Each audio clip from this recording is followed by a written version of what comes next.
Здравствуйте, уважаемые телезрители! В эфире программа «Актуальная тема». И у нас в студии уполномоченный по правам ребенка в Чеченской Республике Хамзат Хирахматов. Здравствуйте, Хамзат.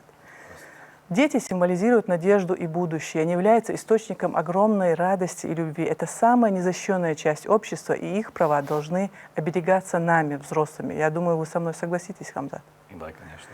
И мой первый вопрос. Какие основные успехи были достигнуты в области защиты прав детей за последний год у нас в регионе? Во-первых, я бы хотел поприветствовать всех наших телезрителей и обрадовать их о том, что с 2013 года Чеченская Республика является лидером по росту демографии в нашей стране. И по смертности детей в последнем месте. Это благодаря той политике, которую проводит глава и герой России Чеченской Республики Рамзан Ахматович Кадыров, за что я хотел бы его поблагодарить за это. В 2014 году был назначен уполномоченным по правам ребенка в Чеченской Республике указом главы республики. И с тех пор проделано немало работы. Я являюсь, в общем, работник администрации главы правительства Чеченской Республики, а деятельность обеспечивает Общественная палата республики. То есть работники Общественной палаты выполняют работу уполномоченного. Что касается права защиты прав несовершеннолетних в нашем регионе, это все очевидно. В многих регионах, к сожалению, есть определенные проблемы со школами, с садиками, с другими детскими инфраструктурами.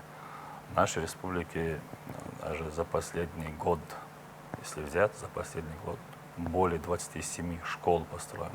У нас нету проблемы третьей смены сейчас уже это все. Хотя это у нас тоже играет, да, роль? Естественно, конечно. Главное, чтобы предоставить детям возможность развиваться. Это самое главное.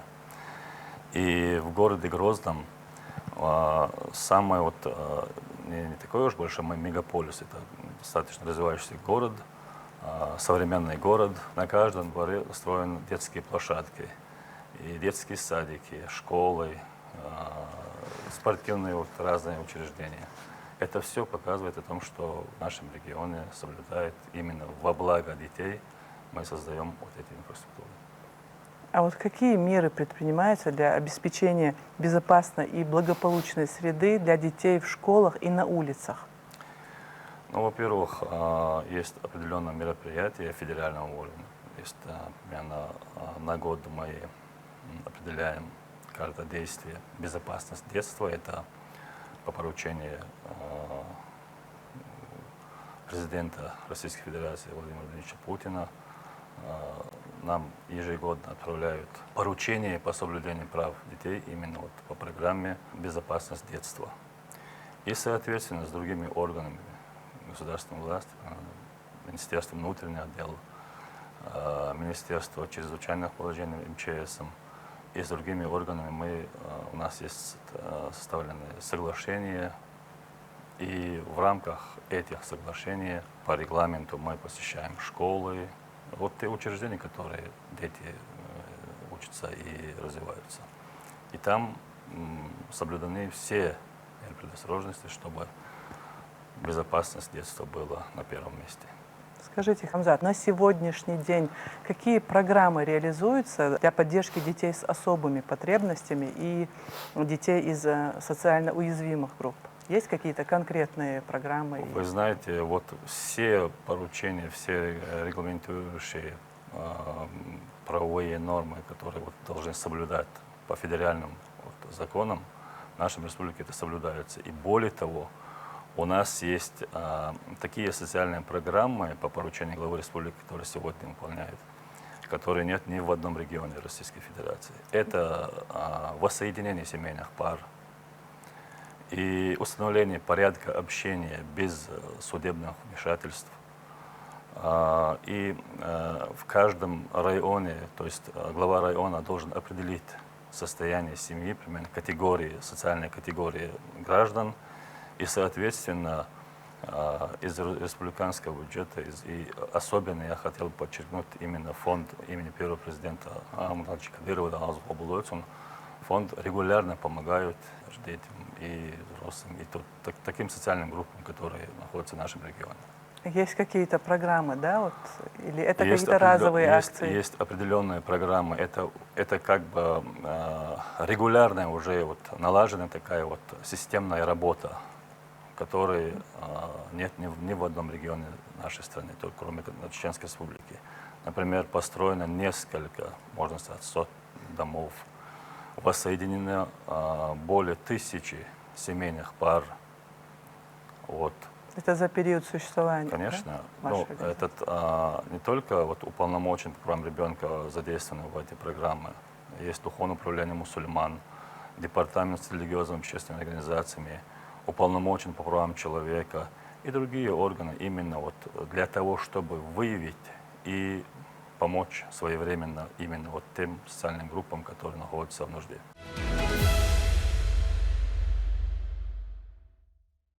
А вот какова роль родителей и педагогов? Ведь мы, взрослые, несем ответственность, большую ответственность, так скажем, за детей, именно в защите прав и формировании безопасной среды.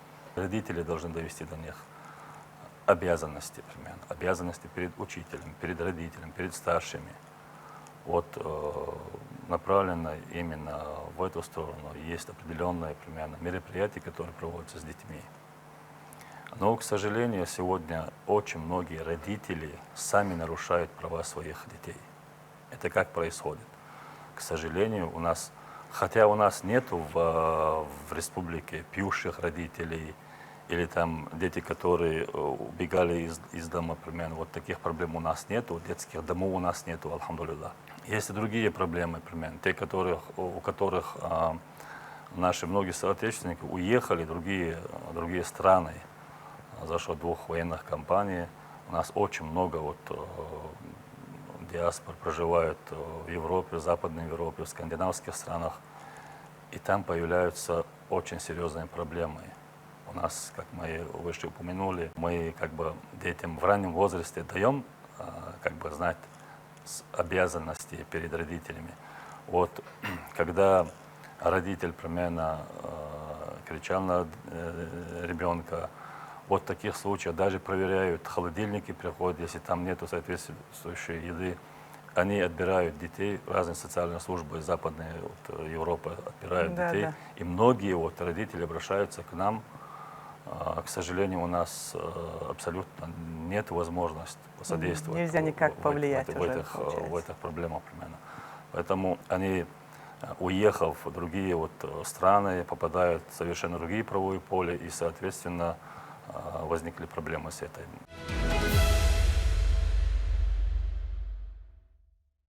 Интернет захватил не только взрослых, но и детей. Существует множество интернет-вербовщиков. Вот как уберечь ребенка от их негативного влияния?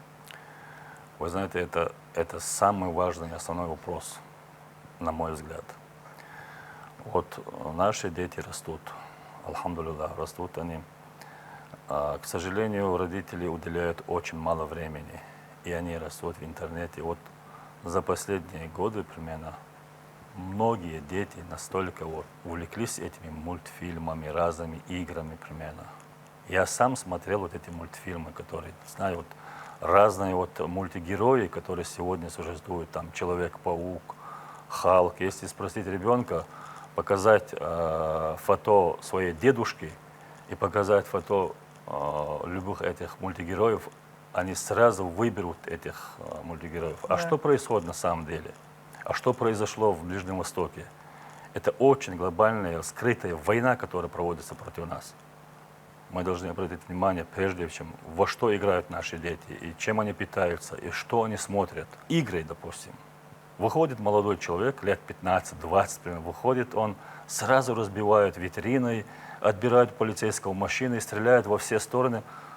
Вот это примерно, вот эти игры, они играют день, примерно от часа до 5 часов, примерно, настолько усовершенствует это ребенок, примерно. И в нужное время они как бы внутри нас воспитывают врагов против нас, примерно. Мама или папа отдает телефон ребенку, и часами он там сидит. Хотя мы не обращаем внимания на это. Очень трагическая ситуация сегодня, которая сложилась именно с этими мультигероями.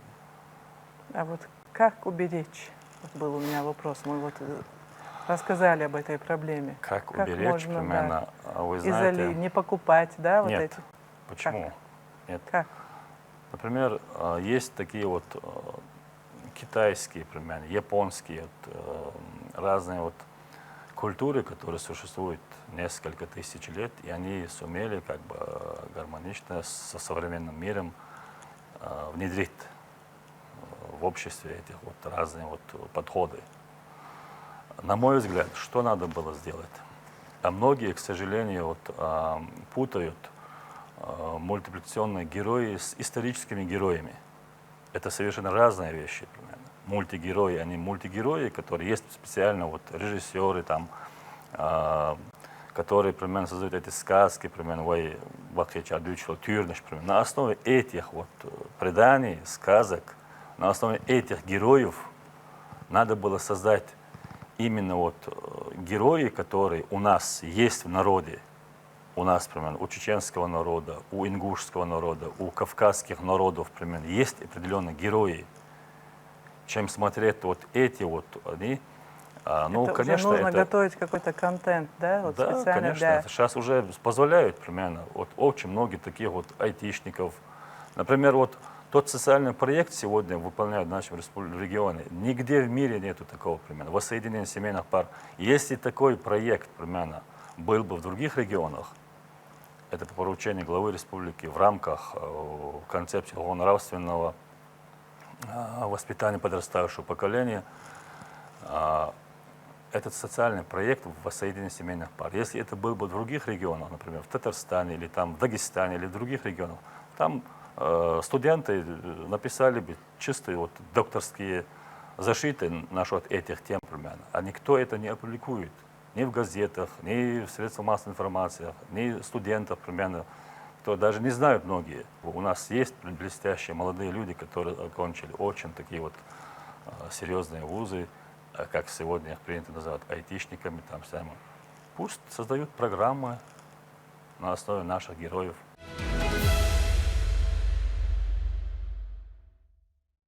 Если непосредственно произошла какая-то ситуация и подключаются еще какие-либо организации, как вы решаете такие проблемные вопросы? Не только один уполномоченный по правам ребенка.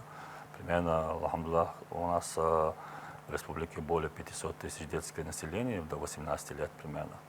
За 500 тысяч даже. Это один уполномоченный с 5 работниками не могут все это делать. Есть организации, которые непосредственно занимаются по урегулированию семейным вопросам. Это духовное управление, это уполномоченный по правам человека, это департамент с религиозными общественными организациями и другие, например, общественные организации, например, очень многие общественные организации, с которыми мы тесно сотрудничаем и очень нам помогают в этом. А в летнее время проводите ли вы какие-то выездные мероприятия? Да, как раз в рамках безопасности детства совместно с МЧС у нас мероприятия начинаются как раз таки сейчас буквально вчера мы созвонились, мы посещаем лагеря, проверяем бассейны, разные пожарные отсеки и другие которые должны соответствовать с нормами. МЧС нам очень помогает в этом, за что я им очень благодарен. Какие советы вы можете дать родителям и педагогам для воспитания подрастающего поколения? Вы знаете, прежде всего, людям, которые работают с детьми, начиная с родителей, до педагога, первое, основное правило – это войти в их мир. Без этого никак не получается контактировать с детьми. Надо с ним играть, надо с ним на равных надо разговаривать с детьми. У них возникают такие вопросы, тебе даже в голову не приходит. Да. И просто отвечать на эти все вопросы и делать вывод. И в основах этих выводов есть именно появляется тот особый психологический подход, который мы должны применять детям. Я в школе работал, в университете преподавал. когда ты вот войдешь в их мир примерно, это им очень нравится. Затронешь ту тему, которая им интересная. Вот посреди этой темы ты доносишь им то, что ты обязан им сказать. Вот это Тогда они более... слушают. Да, слушают не только, это очень эффективный метод общения с детьми.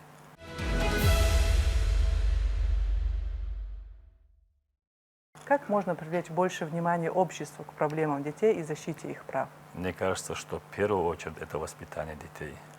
Прежде всего, духа ислама, Коран все нам предписал.